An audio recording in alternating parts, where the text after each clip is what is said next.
Listener discretion is advised. Hello and welcome to Comedy, the podcast that helps you find new, emerging, and undiscovered independent comedy podcasts. I'm Greg, the host and curator of comedy.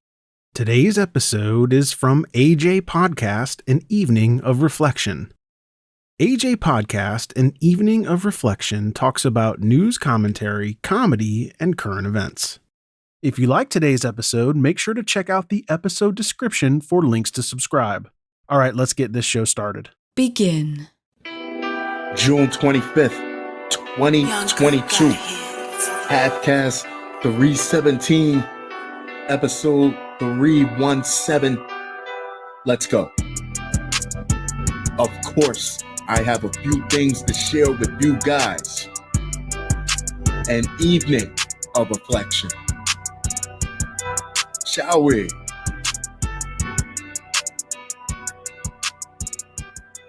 Birmingham Postal Inspector says someone local tried mailing thousands of counterfeit checks. See, the whole concept of snail mail means they have more than enough time to sort through all of this. There's no expediting. You are better off taping it to a carrier pigeon. Local postal inspectors are warning of a mail scam that could be on its way to your mailbox, but most likely no time soon. Earlier this week, local U.S. Postal Inspector Tony Robinson found 4 tubs filled with thousands of counterfeit postage and checks. He said it is all a scam, and they were able to catch a lot of the fake mail, but some of it could have still been sent out. So you need to be careful. What sticks out is someone has put these in a collection box all at one time. They didn't even spread it out. They just dumped it all in one box. Elaborate plan. Robinson said all the addresses are scattered throughout the U.S. Wow. Robinson said he can tell by the label that they are all counterfeit, and the address recipient and the address sender were unaware and not involved. What's cool about this is that he immediately picked up on the signs that the mail was suspect. Like someone who handles money a lot, you can tell when there's something wrong with the cash. Inside is a letter that says congratulations. Robinson said a lot of times it may be like a mystery shopper situation, but along with that, you'll also have your grand prize.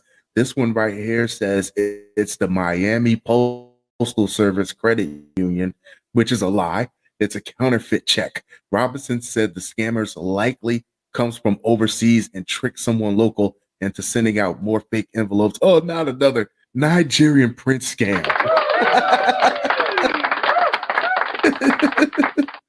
Dear concerned reader, if you would be so kind to mail off these 10,000 letters of correspondence for me, I will gladly pay you $4 million in dingleberries, my national currency.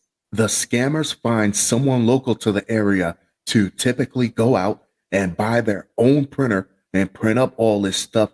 He said basically they look for an idiot that'll jump on the promise of a quick and easy payday. Then they send them an image of the postage, which is counterfeit, and the checks, which are counterfeit, and have them print all that up. They then bring it to the post office and deposit it for the mail. He said you need to be careful not to deposit the fake check because they can gain access to your bank account. People here in Birmingham are receiving these. Robinson said they are hoping people deposit this. Oftentimes they are trying to rope additional victims into also mail things, or sometimes they use these checks to gain information about the person's bank account. Robinson said you could reach out to U.S. postal inspectors or your local postmaster if you receive one of these fake envelopes. Illinois man shoots wife's male friend with a crossbow. I do not condone this type of behavior at all, but I'm your husband, goddammit. I'm all the male friend you need. Police say Ronald Smith, 35, of Galena, shot a male friend of his estranged wife with a crossbow on Wednesday. You see there, if it wasn't for this male friend, maybe there would be no estranged wife. Cause and effect. According to the Joe Daviess County Sheriff, Smith had been a resident of Galena up until April 2022, but left for Colorado after his wife reported a domestic violence incident on Wednesday, June 22nd, around 9:08 p.m.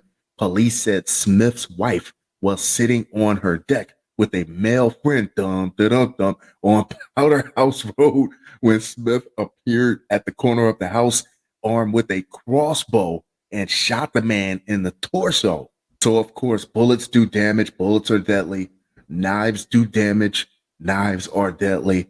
But arrows are meant to do more damage coming out than they do coming in. They're meant to tear organs and tear tissues. So this is an especially angry weapon of choice.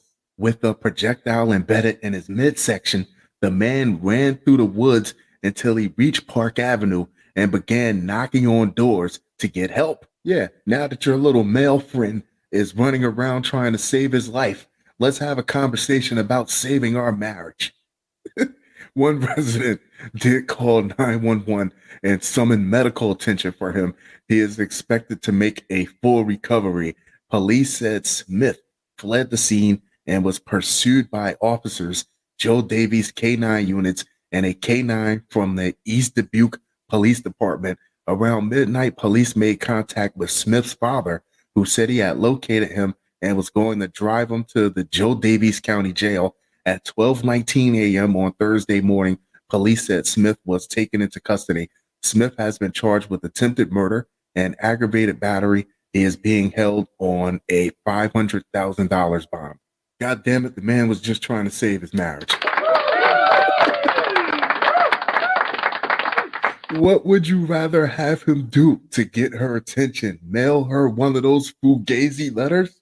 Jefferson County Sheriff's deputy arrested on prostitution charges. Thanos had the Infinity Gauntlet. He was a problem, but I doubt there's anyone more dangerous than a pimp with a badge.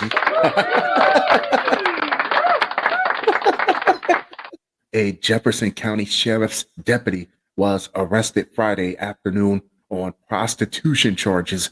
According to jail records, 25-year-old Gerard Deshaun Moore was taken into custody at the Jefferson County Jail and charged with prostitution and third-degree promoting prostitution. For a deputy at the young age of 25, with pretty much his whole career ahead of him and endless possibilities, prostitution is a wild way to throw it all away. The Jefferson County Sheriff's Office later confirmed Moore was employed as a deputy with the department. He was released from jail after posting his $600 bond. No other information has been released at this time. Baby, I got your money, don't you worry. I say, hey, man assaulted after flashing woman at a barbecue restaurant. Rightfully so. Rightfully so. I have to personally come to terms that I just don't like seeing people at public establishments with the nasty flip-flops on with their feet all out around the food. But I'll be good, goddamn, if I add seeing extra appendages to that list. No. Keep this, I'll show you mine if you show me yours type shit away from the food. A man is out on bond after police say he flashed a woman last month at a barbecue restaurant. Andrew Ray, 32, was charged with indecent exposure. Police responded to Home Team Barbecue on Willamette Street back on May 13th. Detectives determined that Ray was assaulted in retaliation for exposing his genitals to a woman, according to an incident report. Police say video obtained at the scene clearly showed Ray flashing the woman. 2 weeks later, investigators met with the victim of the flashing, who told officers the flashing sounds like a horror movie, who told officers as she was leaving the restaurant, Ray waved her over to his table. Ray asked the woman if he could buy her a shot of liquor, to which the victim replied she was leaving the restaurant. Ray then said, well, let me entertain you anyways, and unzipped his pants exposing his testicles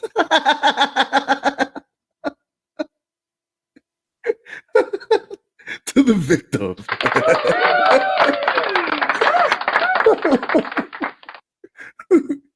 This is exactly why most ladies feel like they have to give fellas that very hard no. The victim then walked away and told their friends what happened, which police say led to the assault on Ray. Rightfully so, little frontier justice. Police have not yet provided details about the assault. What more details do you need? He exposed his testicles. That's all you need. Any possible charges in connection to the incident. Ray's bond was set at $10,000 or $5,000 per ball. He was booked at the Al Cannon Detention Center. Fun show. Fun show. Fun show. That being said, keep your testicles in your pants, and I'll be sure to talk to you guys very, very soon. Adios.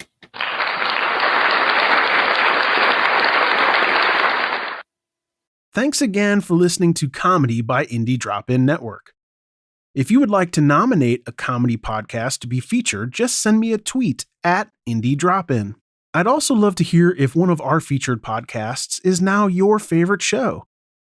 Indie Drop-In survives off ad revenue and listener donations. If you would like to contribute, please consider buying me a coffee. Just go to buymeacoffee.com/Indie Drop-In.